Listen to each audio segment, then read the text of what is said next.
Hello बच्चों, welcome back to the channel future and freedom. आज का ये सेशन है हमारा फिजिक्स का chapter number 2 which is forces and laws of motion. इस चैप्टर में हम लोग डिस्कस करेंगे फोर्स को और जो मोशन के हमारे 3 लॉज हैं न्यूटन ने जो दिए हैं उनके बारे में। तो इस चैनल को शेयर करना ना भूले, लाइक करना ना भूले एंड सब्सक्राइब करना ना भूले। ठीक है, तो स्टार्ट करते हैं आज का हमारा lecture number 1 of the force and laws of motion. तो यहाँ पे हमारा जो पहला टर्म आता है वो है फोर्स। फोर्स क्या है? देखिए, अगर आप रोजाना अपनी लाइफ में देखोगे तो आप हर चीज को करने के लिए फोर्स ही तो लगाते हो। आपको कुछ भी चीज उठानी है, किसी को पुश करना है या किसी चीज को खींच के बाहर निकालना है या कोई भी आपको एक्शन लेना है अपनी लाइफ का, तो आप उसे फोर्स का यूज करते हैं। तो force is basically what? A push or a pull on a body. किसी भी बॉडी पे या तो पुश करना है या पुल करना है, वही फोर्स है। डेफिनेशन भी यही कहती है, a push or a pull on a body is called force. किसी भी बॉडी को हम पुश करते हैं या फिर उसको पुल करते हैं तो ये क्या होता है? हमारा फोर्स होता है। इसके एग्जांपल्स हमने यहाँ पर मेंशन करे हैं।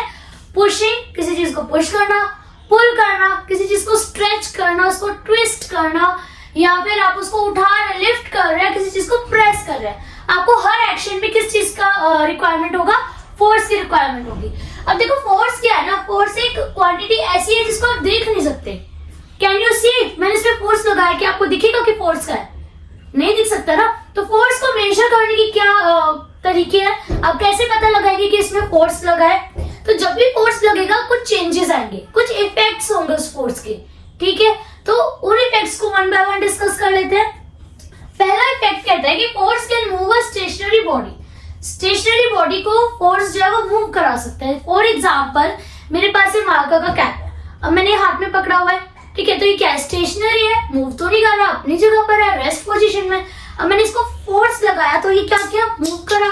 सॉरी, तो ये क्या करा? मूव करा। मैंने इसको फोर्स लगाया तो ये मूव करा। ठीक है, you can see it again. मैं हाथ में रखा है, कुछ नहीं करा, स्टेशनरी है, फोर्स लगाया, मूव करा। तो फोर्स क्या कर सकता है? किसी भी स्टेशनरी बॉडी को मूव करा सकता है। Clear? Force also can stop a moving body. अब जैसे मैंने फोर्स लगा के मूव कराया है, ऐसे फोर्स लगा के मुझे रोका भी तो है। अभी जब ये कैप गिरा था तो मैंने फोर्स नहीं लगा पाई, गिर गया। तो क्या गिरा? ठक ठक ठक ठक ठक गिरता चला गया। अब ये उछाला, मैंने फोर्स लगाई, रुक गया। तो फोर्स क्या कर सकता है? मूव भी करा सकता है, स्टॉप भी करा सकता है। Force can change the speed of a moving body. Speed को चेंज कर सकता है। कैसे?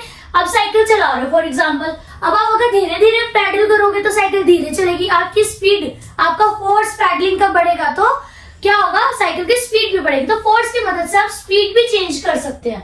नेक्स्ट, फोर्स की वजह से फोर्स की मदद से आप जो है डायरेक्शन को भी चेंज कर सकते हैं। कैसे? Of the same example, cycle का आपके हाथ में हैंडल है, आप इधर फोर्स लगाओगे वो लेफ्ट में जाएगी, इधर लगाओगे वो राइट में जाएगी। इट्स ऑल डिपेंड कि आप कौन से डायरेक्शन में उसके हैंडल पे फोर्स लगा रहे हो, उसी डायरेक्शन में मूव करेगा। नेक्स्ट है, force can change the shape and size of a body.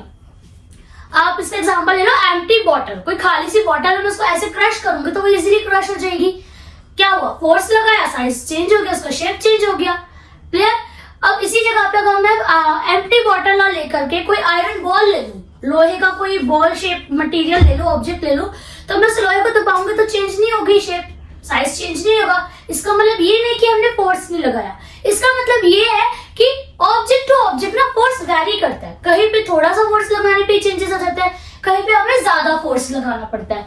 ठीक है, तो ये था हमारा टॉपिक फोर्स और उसके इफेक्ट्स।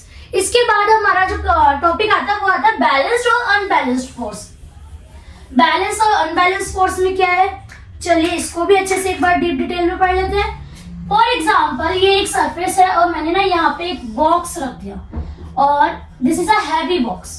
बहुत भारी सा एक बॉक्स मैंने इस सरफेस पे रख दिया। अब इस सरफेस पे हमें क्या लग रहा है कि ये बॉक्स रखा है, यानी कि डस्टर फॉर एग्जाम्पल रखा है, तो क्या इसको कोई फोर्स नहीं लग रहा होगा? अब चेंजेस तो कुछ नहीं आ रहे, ना ये मूव हो रहा, ना ये स्टेशनरी है, ना इसकी स्पीड चेंज हुई, ना शेप चेंज हुई, बट डजंट मीन कि इसके ऊपर कोई फोर्स नहीं लग रहा। यूनिवर्सल जो है, यूनिवर्स के अकॉर्डिंग इस पे 4 फोर्स लगते हैं हमारे, और चारों जो होते हैं अपोजिट डायरेक्शन में होते हैं। यू कैन सी, एक इधर से लग रहा है तो एक इधर से लग रहा है, एक डाउनवर्ड डायरेक्शन में तो एक अपवर्ड डायरेक्शन में। अब इन फोर्सेस का नाम बता देती हूँ कि कौन कौन से फोर्स लगते हैं। फोर्स ऑफ पुश और पुल, यहाँ पे लगता है हमारा फोर्स ऑफ फ्रिक्शन। फ्रिक्शन आप सबने प्रीवियस क्लास में भी पढ़ा है, बट स्टिल मैं एक बार यहाँ पे आपको एक्सप्लेन कर दूंगी। यहाँ पे लगता है हमारा फोर्स ऑफ ग्रेविटी, ओके, और यहाँ लगता है हमारा force of reaction, force of reaction. देखिए अब क्या है, इस ऑब्जेक्ट पे ये चारों फोर्स लग रहे हैं और चारों फोर्स एक दूसरे के अपोजिट है। जब तक ये चारों फोर्स इक्वल है तो ये बॉक्स अपनी जगह पर रहेगा, ठीक है। तो इससे पहले मैं इसको और अच्छे से एक्सप्लेन करूं, मैं आपको फोर्सेस एक्सप्लेन कर देती हूँ। फोर्स ऑफ पुश और पुल कौन से है, जो हम लगा रहे हैं, ठीक है, जो हम लोग लगा रहे हैं उसपे। फोर्स ऑफ फ्रिक्शन, फ्रिक्शन क्या करता है, फ्रिक्शन का काम होता है टू स्टॉप। फ्रिक्शन जो है हर चीज को रोकता है, चाहे वो हम चल रहे हैं, चाहे कोई ऑब्जेक्ट है, चाहे कुछ भी है। फ्रिक्शनल फोर्स जब तक होगा तब तक आपका ऑब्जेक्ट या आपकी बॉडी मूव नहीं कर पाएगी। अगर आपको मूवमेंट चाहिए तो आपको फ्रिक्शनल फोर्स को ओवरकम करना पड़ेगा, अपना जो फोर्स है उसको फ्रिक्शन से ज्यादा रखना पड़ेगा। तो फ्रिक्शन का काम क्या है, स्टॉप। अब आप यहाँ से धक्का लगा रहे हो, यहाँ से फ्रिक्शन रोक रहा है, ठीक है। तो अगर ये वाला फोर्स मेरा ज्यादा है पुश और पुल का, तो बॉडी आई मीन जो मेरा बॉक्स है वो इधर खिसक जाएगा। अगर फ्रिक्शन वाला फोर्स ज्यादा है तो ये जो फोर्स है ये यहीं रहेगा, ओके। उसके बाद है force of reaction and force of gravity. देखिए फोर्स ऑफ ग्रेविटी कौन सा है, जो नीचे से ऊपर की तरफ लग रहा है, ठीक है, और फोर्स ऑफ रिएक्शन कौन सा है, जो ऊपर से नीचे की तरफ लग रहा है। क्लियर। ये बेसिकली क्या है, ग्रेविटी में क्या होता है, जब हम कोई भी चीज को ड्रॉप करेंगे, मैं किसी भी चीज को छोड़ दूं तो जमीन पे जाके गिरेगा, अर्थ की तरफ जाएगा, नीचे जाएगा। फोर्स ऑफ रिएक्शन है हमारा वही जो हमारा नीचे तरफ जा रहा है, और फोर्स ऑफ ग्रेविटी क्या है, जो ऊपर से चीजों को अट्रैक्ट करके नीचे ला रही है, ठीक। तो जब ये चारों फोर्स बैलेंस हो जाते हैं, जब इनका रिजल्टेंट फोर्स जीरो होगा, रिजल्टेंट फोर्स जब जीरो होगा तो ये हमारा कहलाएगा बैलेंस्ड फोर्स। क्या कहलाएगा, हमारा बैलेंस्ड फोर्स। क्लियर। जब ये चारों फोर्स इक्वल होंगे एक दूसरे के मतलब कि ये दोनों आपस में इक्वल हो गए, ये दोनों आपस में इक्वल हो गए, तो ये क्या करेंगे, रिजल्टेंट जीरो देंगे। तो उस केस में हमारा जो फोर्स होगा वो हो जाएगा बैलेंस्ड फोर्स।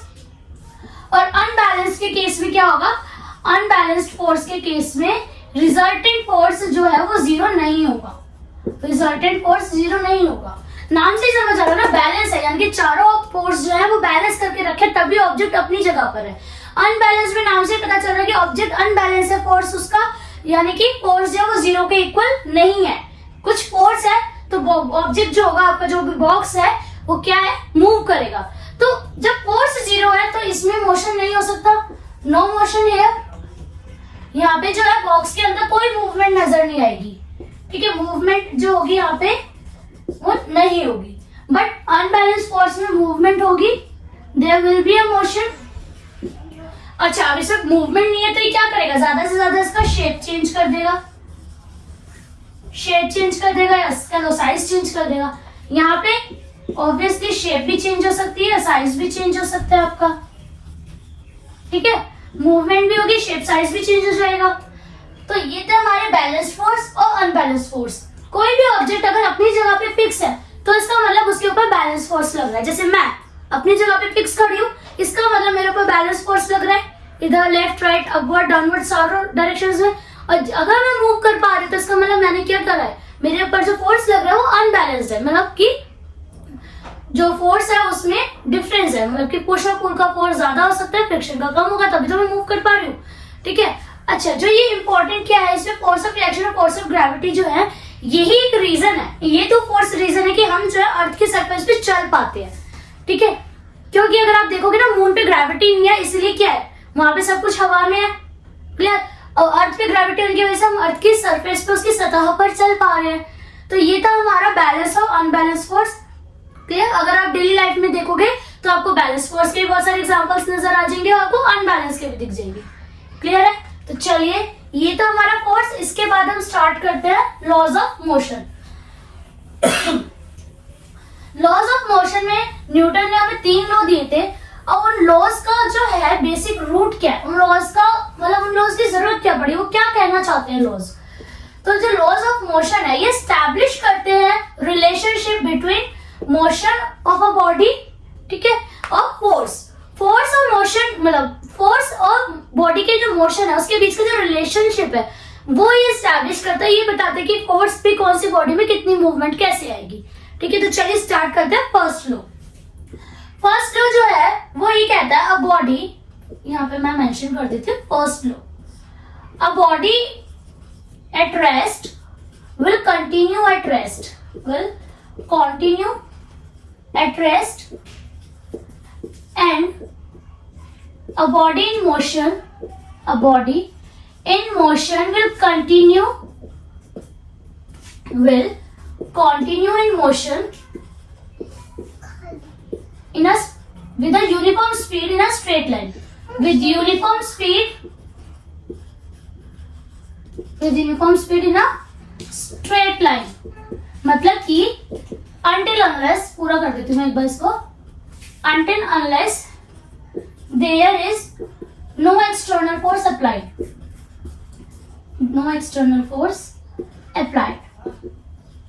तो फर्स्ट लॉ क्या कह रहा है? फर्स्ट लॉ ये कहना चाह रहा है कि कोई भी बॉडी अगर वो रेस्ट में है तो वो रेस्ट में रहेगी, अगर वो मूवमेंट में है तो वो मूवमेंट में रहेगी, जब तक कि आप उस पर कोई एक्सटर्नल फोर्स ना लगाओ।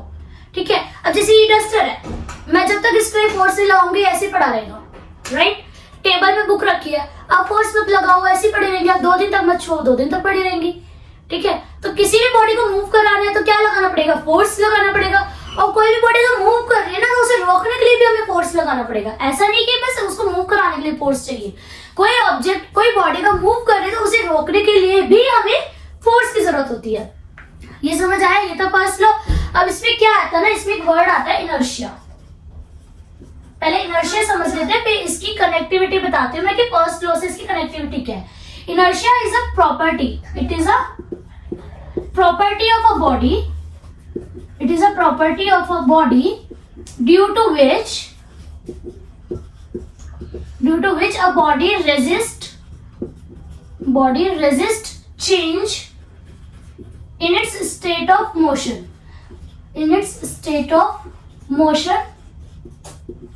or rest। मतलब कि inertia क्या है? ये बॉडी की एक प्रॉपर्टी है जो कि क्या करती है? रेजिस्ट करती है, यानी कि रोकती है किसको? Change in the state of motion और रेस्ट। मोशन में या कोई बॉडी रेस्ट में है, कोई बॉडी मोशन में है, तो जो वो अपनी स्टेट है उसको चेंज करने से रोकेगी। अगर वो मोशन में है तो वो कोशिश करेगी कि वो रुके ही ना, वो हमेशा कंटिन्यूअसली मोशन में रहे। ठीक है, और अगर कोई बॉडी रेस्ट में तो वो कोशिश करेगी कि रुकी रहे, मोशन में आए ही ना। ठीक है, तो inertia is the property of a body due to which it resist changes, जो अपने चेंज को रेजिस्ट करती है। तो न्यूटन का मेरा फर्स्ट लॉ वो ये कहता है कि जो बॉडी का जो ये इनर्शिया जो हमने पढ़ा है ये हर बॉडी में होता है। Every object, every body shows the property of inertia. ठीक है, एवरीबॉडी और object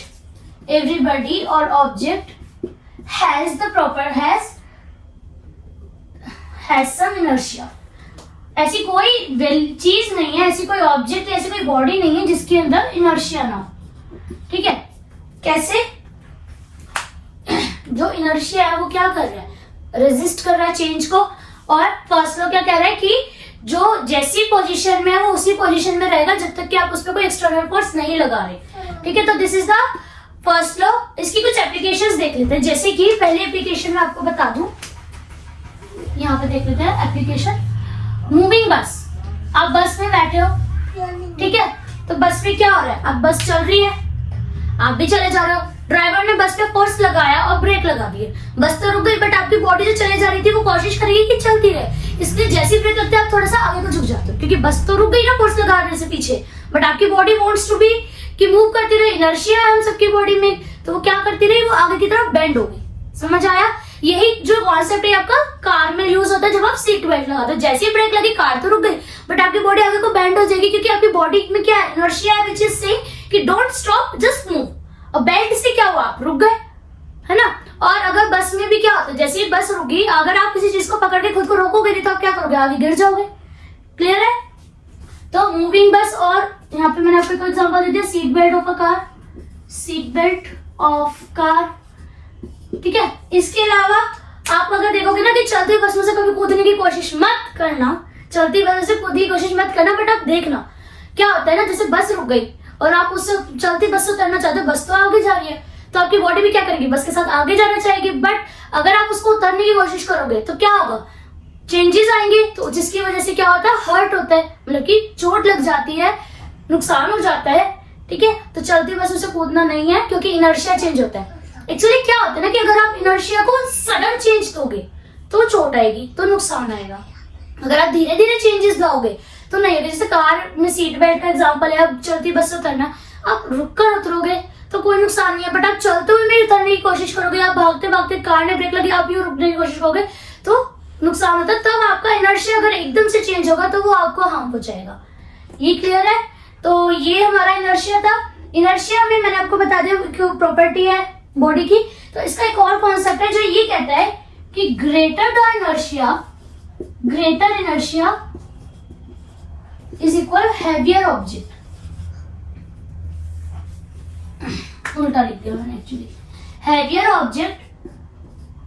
heavier objects has greater inertia. मतलब कि क्या है, जितना भारी आपका ऑब्जेक्ट होगा उसका इनर्शिया उतना ज्यादा होगा। इसका एग्जांपल भी मैं आपको थोड़ा सा इमेजिन करिए, प्रैक्टिकली दिखा देती हूँ कि एक ईंट ले लीजिए और एक उसी के साइज का कार्डबोर्ड का बॉक्स ले लीजिए। आप कार्डबोर्ड के बॉक्स में हल्का सा पुश करोगे ना, वो आगे सरक जाएगा। ठीक है, इनर्शिया कम है, अपनी पोजीशन को, अपनी जो स्टेट ऑफ रेस्ट है उसको चेंज करने में ज्यादा फोर्स नहीं लगा, इजीली आगे बढ़ गया क्योंकि उसका इनर्शिया कम था। इसी तरह अगर आप ईंट पे मारोगे तो इतना इजी आगे नहीं जाएगी। क्यों? ऑब्जेक्ट हैवी है, उसका इनर्शिया ज्यादा है, इसलिए उसको चेंज करने में फोर्स भी ज्यादा लगाना पड़ेगा। क्लियर? तो ये था हमारा आज का टॉपिक। मिलते हैं आपसे अगले सेशन में अगले टॉपिक के साथ, जो कि होगा second law of motion and third law of motion. इस चैप्टर में हमारा इतना ही है। कंजर्वेशन ऑफ मोमेंटम वाला जो पार्ट है वो ओमिटेड है, और हम क्या कर रहे हैं, हम सीबीएसई एनसीईआरटी के अकॉर्डिंगली हम अपने चैप्टर्स को कवर कर रहे हैं ताकि आपको एग्जाम पॉइंट ऑफ व्यू में प्रॉब्लम ना आए। ठीक है, तो अगले सेशन में मिलते हैं अगले टॉपिक्स के साथ। तब तक आप नोट्स प्रिपेयर करिए, इसको रिवाइज करिए, और क्या करना है आपको, like share and subscribe, bell icon जरूर दबाइएगा, और कमेंट बॉक्स में जरूर बताइएगा कि आपके कौन से पार्ट में कोई डाउट तो नहीं है। Till then just bye bye.